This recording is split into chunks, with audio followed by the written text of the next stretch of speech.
Hi, I'm Tamir from TadiBrothers, and in this video I'm going to show you how to power your backup camera system from one power source. For this demonstration, I'm going to use a 5-inch monitor and an RV camera, but this will work with any monitor below the 5-inch and below, or licensed camera, bumper camera, whatever you want to use. The one thing you need to have is a premium power cable. If you got one of these cables, it's not going to work. You should go to our website, put in the word cable, and you'll see it. But I'll also put a link at the bottom of the video for you guys to use it. So here's what we're going to do. First, we're going to take this side here, and we're going to plug it into the camera, like this. We'll do the same thing with the RCA, and then we're going to go to the other side and plug this in. Now, one thing you should remember about the monitor, just because it's getting power doesn't mean you're going to see anything. With this monitor, you're not going to see an image until the camera starts feeding an image into it.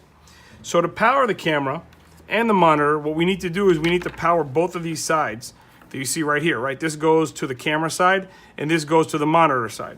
So you take these pigtails that come with it, you get one with the camera and one with the monitor, and you have to combine them right here at the bottom.